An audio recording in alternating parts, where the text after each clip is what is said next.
to another episode of Tactical Gear Guy. Just wanted to kind of run down a new set of pistols I got for yet another hobby that I've begun. It is cowboy action shooting, and I'm sure some of you have probably heard about it.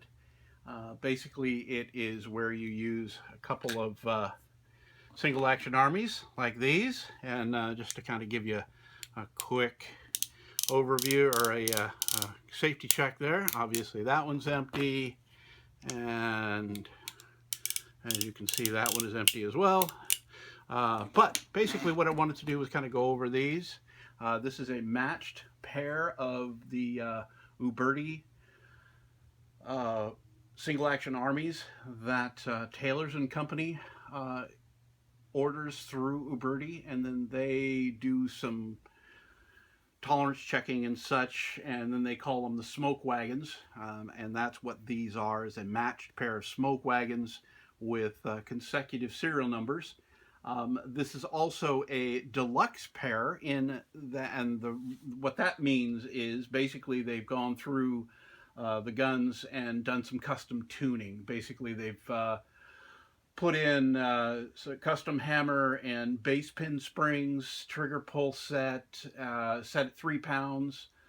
They've jig cut the positive angles on all the triggers, and sears for a crisp, reliable action is kind of reading off here, and a new wire bolt spring. So basically what they've done is made them competition ready, and as you can see, they're not exactly a matched pair. I mean, obviously the case hardening that they do on the frames here then no two are ever the same. They always end up being a little bit different, a little bit off, but this is called a matched pair.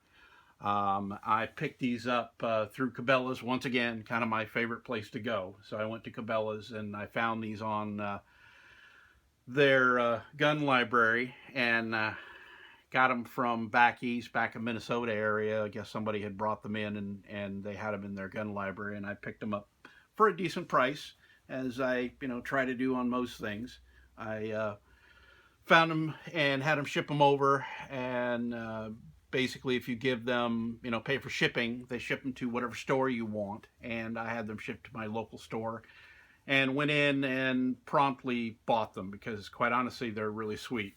So these are 357, and I use 38 special out of them just because it's less expensive. And as if you all have know me at all, you know that I like to shoot, but I don't like to go broke while I do it. So I picked these up in 357 so that I could use 38 special through them. They do have the 5.5-inch barrel. Low profile hammer. As you can see, they're kind of, the low profile rather than being a little bit higher.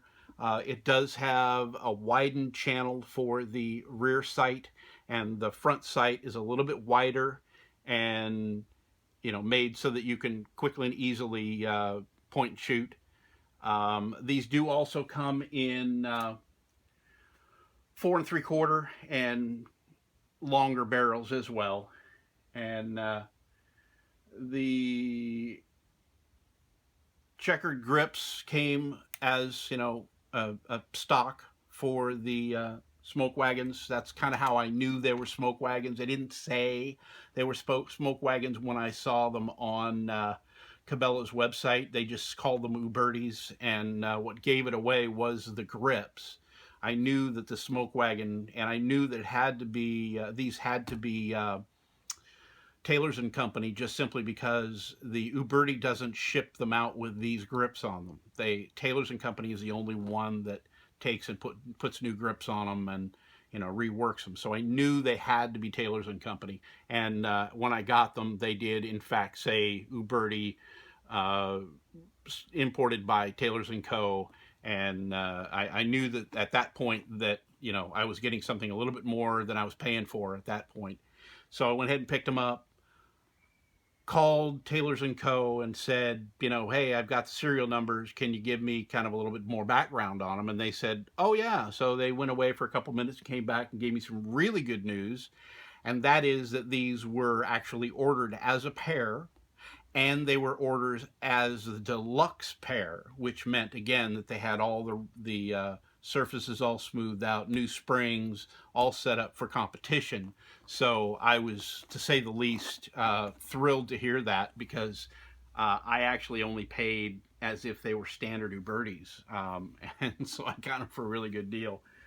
So, other than that, I did take them out. I've taken them out twice to 2 different matches, and they just performed flawlessly. Absolutely flawlessly. I could not believe how smooth they actually are, and how accurate they are. They shoot point of aim really well.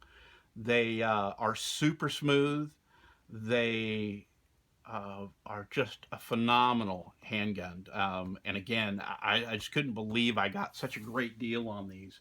So other than that, yeah, the deluxe version is a couple $100 more per gun than the standard version in the Smoke Wagon.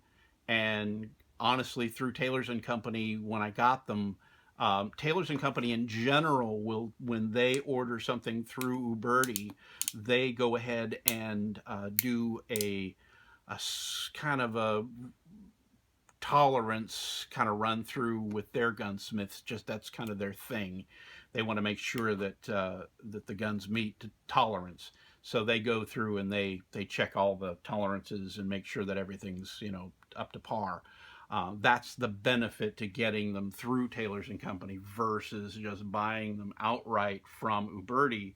Is, you know, they take a little more time and care and actually go through them a bit and make sure that they are to tolerance. So that's, you know, you do pay a premium for that. And then of course, again, I got them in the deluxe version, so it was even that much better. But these are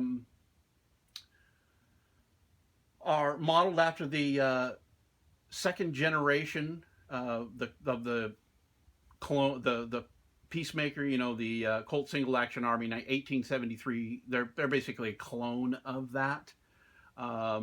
The second generation, they apparently stopped making. They made them from 1873 to 1941. They stopped making them, and because of the demand, you know, because they came out with a bunch of movies in the 50s that were cowboy movies or westerns, they started picking them up again in 1956, which is when the second generation started, through 1974, and then they dropped it a couple years, and they came back in 76 and called them the third generation, and they're still manufacturing the third generation version. And the reason, again, I wanted these was because a lot of the copies have a bar, a transfer bar that slides up when you cock these. They don't have an actual firing pin on the hammer, and I wanted the ones that were the, you know, as original as possible, just simply because, you know, they're actually kind of cool, and they match the original Colts as close as possible when they actually have all of the, you know, accoutrements of the original Colts. And, you know, again, it has that 4-click thing that, you know, Colt is so adamant about, and everybody loves about the Colt.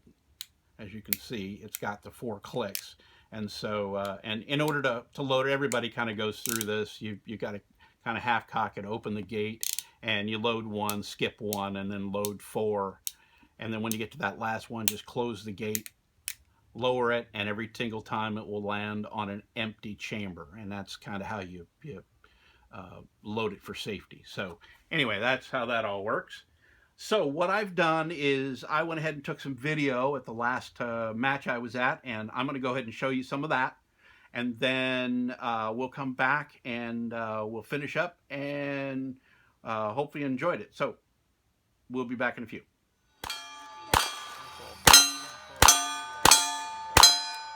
You know, it helps me get my head down on the shot sight pictures. And recoil notice. Notice recoil.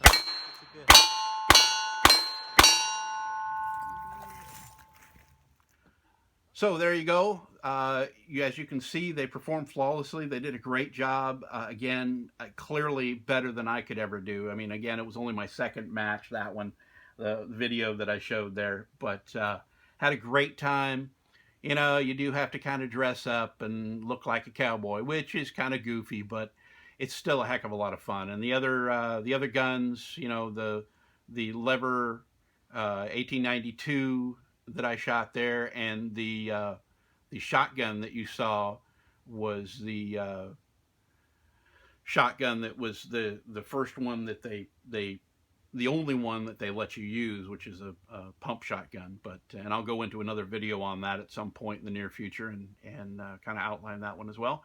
But other than that, hopefully you found something interesting in this. I wasn't trying to be boring. Sorry if I was, and long-winded. But other than that, appreciate you watching the videos. Have a great day, and thanks for watching. And don't forget to subscribe, like, and share. Have a good one.